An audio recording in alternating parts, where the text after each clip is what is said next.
आज की क्लास में हम डिस्कस कर रहे हैं पैरेलल प्लेट कैपेसिटर और इसका हम एक फॉर्मूला डिराइव करेंगे कैपेसिटेंस का। तो अगर बात करें पैरेलल प्लेट कैपेसिटर होता क्या है, तो देखिए एक बात, हम एक एग्जांपल ले रहे हैं। जिस टाइप से ये फैन है, फैन के साथ ये जो सेल अटैच है, यही आपका क्या है, कैपेसिटर है। और इसी के लिए हमें क्या निकालना है, इसका कैपेसिटेंस का फॉर्मूला निकालना है। अब बच्चों इसका काम क्या है, ये ना, ये जो सेल है ये करता है इलेक्ट्रिकल एनर्जी, इलेक्ट्रिकल चार्ज को करता है, स्टोर करता है। ठीक है। और जैसे ही आप फैन ऑन करोगे तो ये पूरी एनर्जी किसको दे देगा, फैन को दे देगा। तो फैन क्या करने लग जाएगा, रोटेट करना स्टार्ट कर जाएगा। ठीक है। यानी कहने का मतलब ये है कि फैन को स्टार्टिंग में ज्यादा एनर्जी चाहिए रोटेट करने के लिए। ठीक है। फैन पंखे को चलाने के लिए हमें क्या चाहिए, स्टार्टिंग ज्यादा एनर्जी चाहिए। तो वो ज्यादा एनर्जी कौन प्रोवाइड करेगा, ये सेल प्रोवाइड करेगा। क्यों? क्योंकि ये क्या करता है, ये एनर्जी स्टोर करके रखता है। और जैसे ही आप फैन को ऑन करोगे ये अपनी पूरी एनर्जी फैन को दे देगा और फैन क्या हो जाएगा, रोटेट करना स्टार्ट हो जाएगा। और इसी का आज हमें टॉपिक देखना है, इसी का आज हमें कैपेसिटेंस का फॉर्मूला ड्राइव करना है। और इस लेक्चर के जो हैंड रिटन नोट्स है बच्चों आपकी स्क्रीन पर आ गए हैं। ये नोट्स आपको पीडीएफ फॉर्म में डिस्क्रिप्शन में लिंक में मिल जाएंगे, वहाँ पे आप डाउनलोड कीजिए और वीडियो कीजिए एंजॉय। सबसे पहले अगर हम बात करें तो हमारा टॉपिक है पैरेलल प्लेट कैपेसिटर। तो इस टाइप से हमने डायग्राम बना के रख रखा है। ठीक है। ये आपकी एक तरीके से चार्ज प्लेट है फर्स्ट, और ये आपकी सेकंड चार्ज प्लेट है। अगर हम बच्चों बात करें पैरेलल प्लेट कैपेसिटर की, तो ये होता क्या है, देखो, दो मेटेलिक प्लेट होती है। ठीक है। एक प्लेट और दूसरी प्लेट, दोनों का जो एरिया क्या है, सेम है, और दोनों की ज्योमेट्री क्या होगी, सेम होगी। और ये इनके बीच का सेपरेशन क्या होगा, यानी इनके बीच का डिस्टेंस कितना होगा, स्मॉल डी होगा। ठीक है। अब ये प्लेट होगी पॉजिटिव चार्ज की और ये प्लेट होगी नेगेटिव चार्ज की। तो इस टाइप के जो अरेंजमेंट है, इस अरेंजमेंट को क्या बोलते हैं, पैरेलल प्लेट कैपेसिटर। नॉर्मल से बच्चों मेटेलिक प्लेट होती है नॉर्मल सी, पॉजिटिव चार्ज नेगेटिव चार्ज, दोनों का एरिया इक्वल, दोनों की ज्योमेट्री इक्वल और बीच में कुछ सेपरेशन। तो इस टाइप का अरेंजमेंट क्या बोलते हैं, इसे हम बोलते हैं पैरेलल प्लेट कैपेसिटर। और हम इसका फॉर्मूला निकाल रहे हैं कैपेसिटेंस का। तो आइए स्टार्ट करते हैं। पिक हमारा पैरेलल प्लेट है कैपेसिटर, और हमें एक फॉर्मूला डिराइव करना है इसके कैपेसिटेंस का, जो क्या आएगा बच्चों, C is equal to epsilon naught A upon D. ये फॉर्मूला हमें डिराइव करना है। ठीक है। अब बच्चों प्रोसेस स्टार्ट करते हैं हमारी। देखो, हमने देखो फर्स्ट चैप्टर में एक टॉपिक डिस्कस किया था, electric field due to uniform charge sheet. तो यूनिफॉर्म चार्ज शीट की वजह से जो इलेक्ट्रिक फील्ड लगा है बच्चों, उसका जो फॉर्मूला आता है वो क्या आता है, सिग्मा अपॉन 2 एप्सिलॉन नॉट। ठीक है। अब इसी की हम हेल्प लेंगे और आगे बढ़ेंगे। देखो, हम क्या बात करें, हम फर्स्ट रीजन की बात करें। यहाँ पे आपने एक पॉइंट कंसिडर कर लिया। ठीक है। यहाँ पे आपने पॉइंट कंसिडर कर लिया, पॉजिटिव चार्ज की प्लेट है, ये नेगेटिव चार्ज की प्लेट है, इनके बीच में डिस्टेंस कितना है, डी है। इस पर टोटल चार्ज कितना है, प्लस क्यू, इस पर माइनस क्यू। दोनों को एरिया क्या है बच्चों, सेम है। और surface charge density plus sigma और माइनस सिग्मा। ये फर्स्ट रीजन और सेकंड रीजन। फर्स्ट रीजन में हमने एक पॉइंट कंसिडर किया है, पॉजिटिव चार्ज इस पर इस डायरेक्शन में इलेक्ट्रिक फील्ड अप्लाई करेगा और नेगेटिव चार्ज इस पर इस डायरेक्शन में इलेक्ट्रिक फील्ड अप्लाई करेगा। और दोनों की जो वैल्यू होगी वो क्या होगी, मैग्नीट्यूड उनका सेम होगा लेकिन डायरेक्शन क्या अपोजिट है। और प्लस वाला इस डायरेक्शन फोर्स लगा रहे हैं, तो इस डायरेक्शन की क्या अपोजिट है, तो प्लस को आप क्या मान लो, नेगेटिव मान लो। यानी फर्स्ट रीजन की बात करें, देखो बच्चों आराम से, फर्स्ट रीजन की बात करें तो पॉजिटिव चार्ज की जो प्लेट है वो इस इलेक्ट्रिक फील्ड के अपोजिट डायरेक्शन में क्या लगा रही है, इलेक्ट्रिक फील्ड लगा रही है। तो उसको आप नेगेटिव कंसिडर कर सकते हो। ठीक है। ये आ गई उसकी वैल्यू।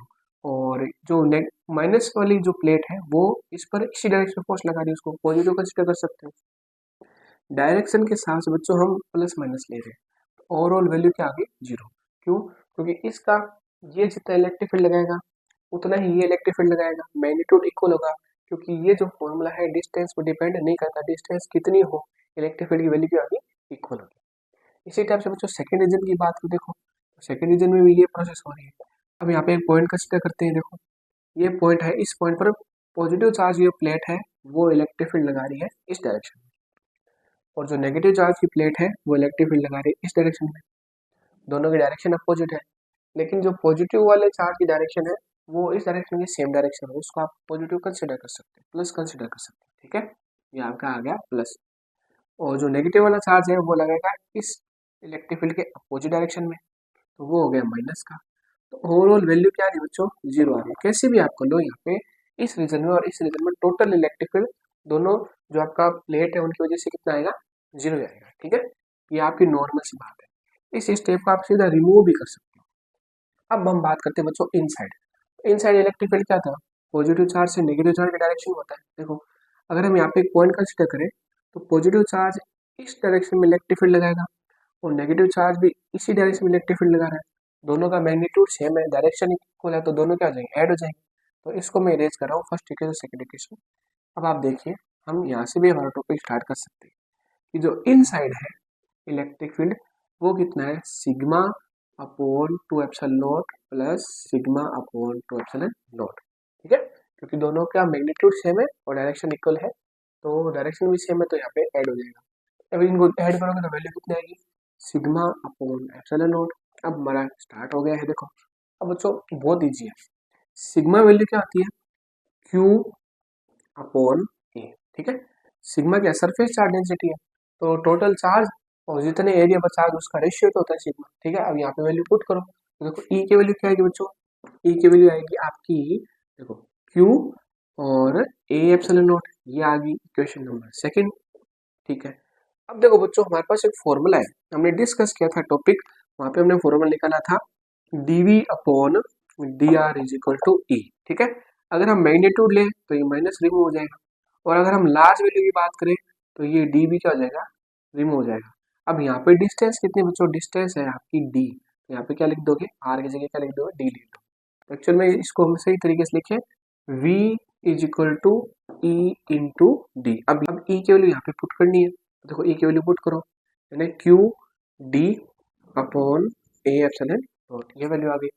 अब बच्चों अगर हम बात करें कैपेसिटेंस की, तो कैपेसिटेंस का फॉर्मूला क्या होता है, C इज इक्वल टू क्या होता है, Q अपॉन V। अब ये वैल्यू V की यहाँ पे पुट करोगे तो आपका फॉर्मूला आ जाएगा क्यू डी, देखो वैल्यू पुट करते रहो, Q D upon A epsilon not, ये कैंसिल हो गया। ठीक है, ये जाएगा ऊपर, तो इस कंडीशन में लास्ट फॉर्मूला जो आपका आ गया वो आ गया ए एप्सिलॉन नॉट अपॉन डी। ठीक है, ये फॉर्मूला हमें ड्राइव करना था। नोट्स में आपको प्रॉपर लैंग्वेज में पूरी स्टेप बाय स्टेप डिस्कस की है हमने, आपको मिल जाएगा बच्चों।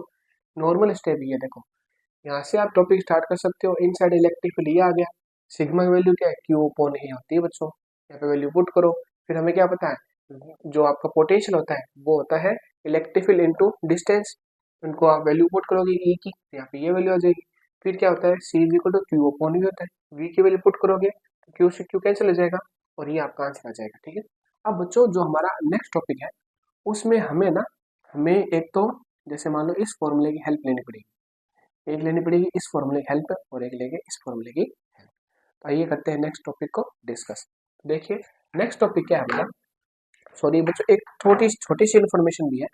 देखो यहाँ पे जो सी है, देखो सी जो कैपेसिटेंस है पैरेलल प्लेट कैपेसिटर का, वो एरिया के क्या डायरेक्टली प्रोपोर्शनल है, यानी एरिया की वैल्यू इंक्रीज होगी, यानी प्लेट का एरिया अगर आप ज़्यादा लोगे तो कैपेसिटेंस की वैल्यू भी ज़्यादा होगी, और इन दोनों के बीच की डिस्टेंस के क्या है, इनवर्सली प्रोपोर्शनल है, यानी डिस्टेंस जितनी कम होगी उतना कैपेसिटेंस क्या होगा, ज़्यादा होगा।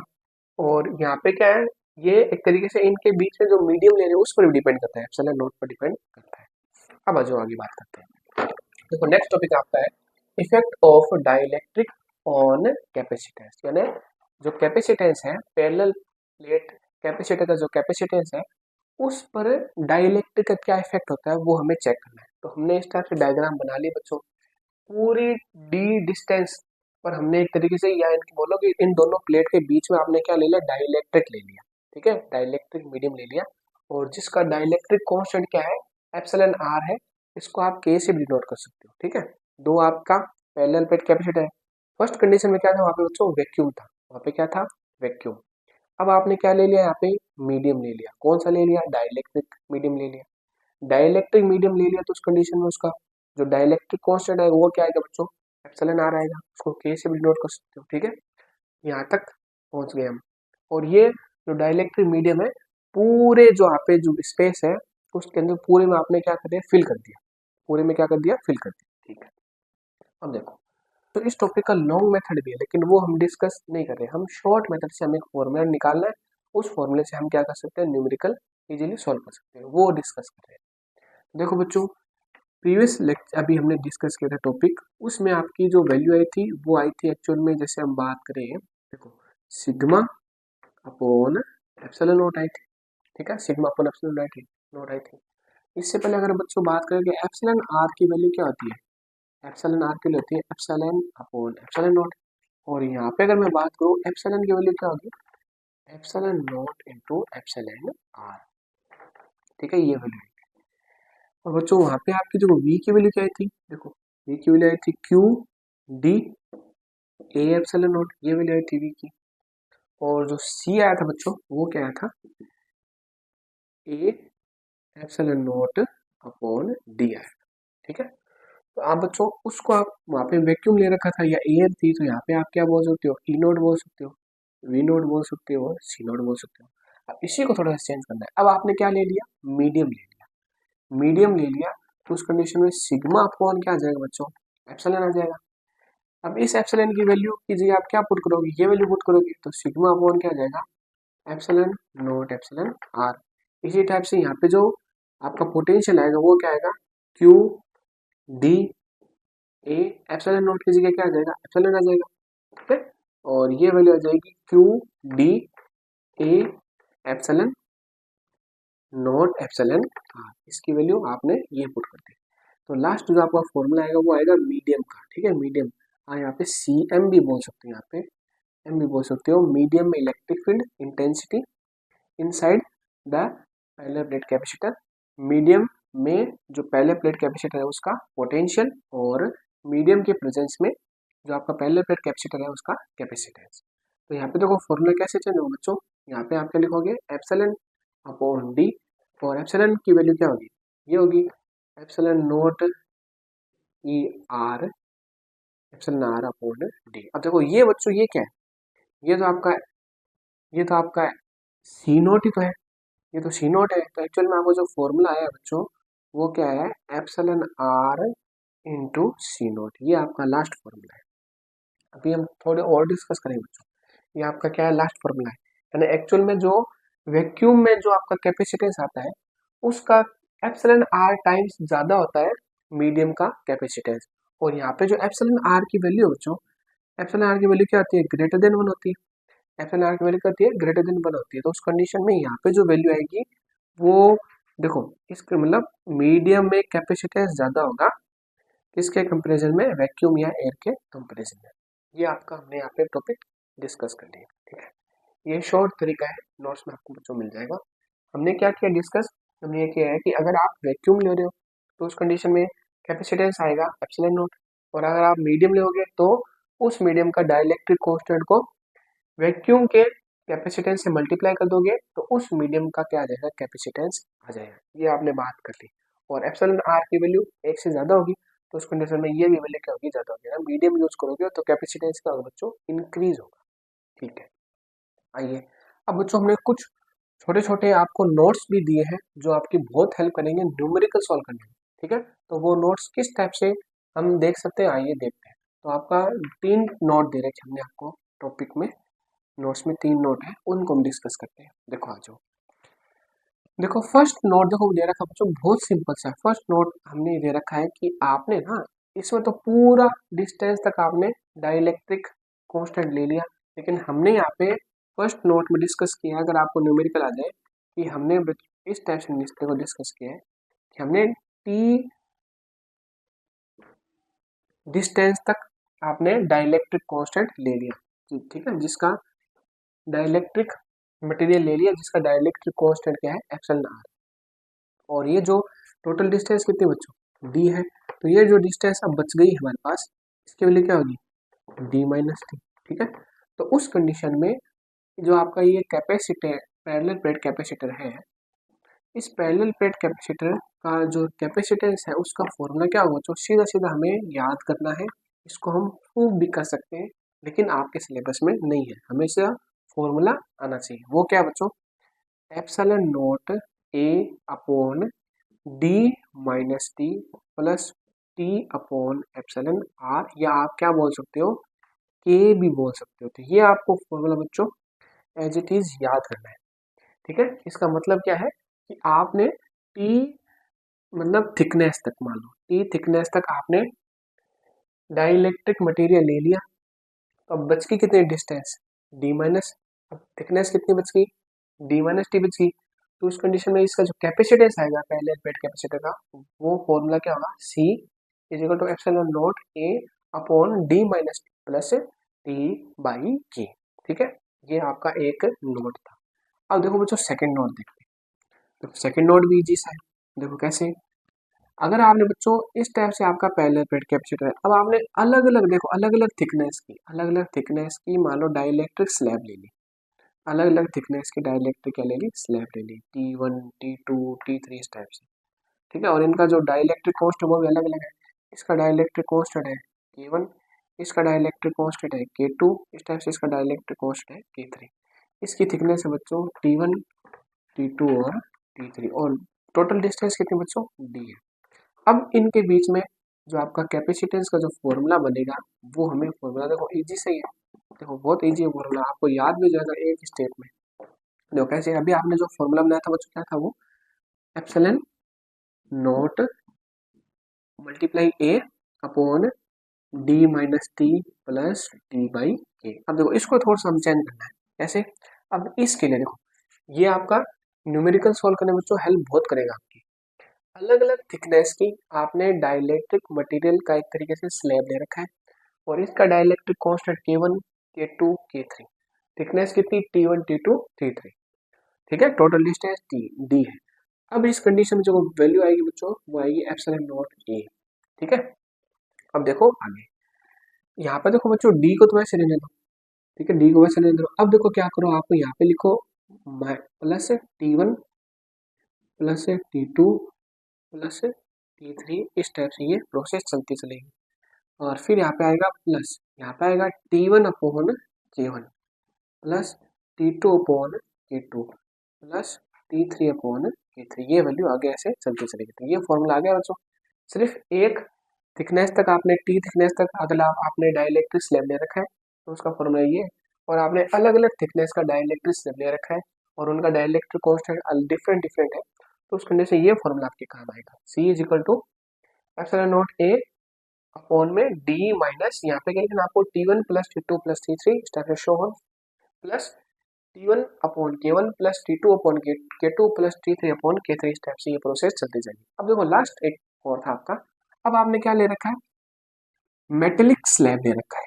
ठीक है, क्या ले रखा है बच्चों, आपने मेटेलिक स्लैब ले रखा है ना, मेटल ले रखा है। ठीक है, आपने क्या ले लिया, मेटल ले लिया। तब देखो फॉर्मूला किस टाइप से चेंज होगा। अब देखो जब आपने बच्चों मेटल ले लिया, तो उस कंडीशन में मेटल का जो इसकी थिकनेस तो बच्चों T ही है।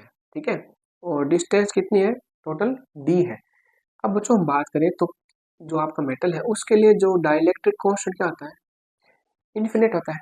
ठीक है, इन्फिनिट होता है, तो इस कंडीशन यहाँ पे आप K की वैल्यू इन्फिनिट रखो, तो वैल्यू क्या आएगी, epsilon naught A upon D minus T plus T upon infinite. तो इन्फिनिट, वन अपॉन इन्फिनिट क्या होता है, जीरो होता है। तो एक्चुअल में आपकी जो वैल्यू आ जाएगी मेटेलिक स्लैब की वजह से कैपेसिटेंस का, पैरेलल प्लेट कैपेसिटर का, epsilon naught A upon D minus T। तो ये फॉर्मूला आ गया आपका मेटेलिक स्लैब का। ठीक है, तो ये आपका टॉपिक बच्चों फिनिश हो गया है। अब हम मिलते हैं नेक्स्ट लेक्चर में और देखते हैं कुछ इंटरेस्टिंग टॉपिक।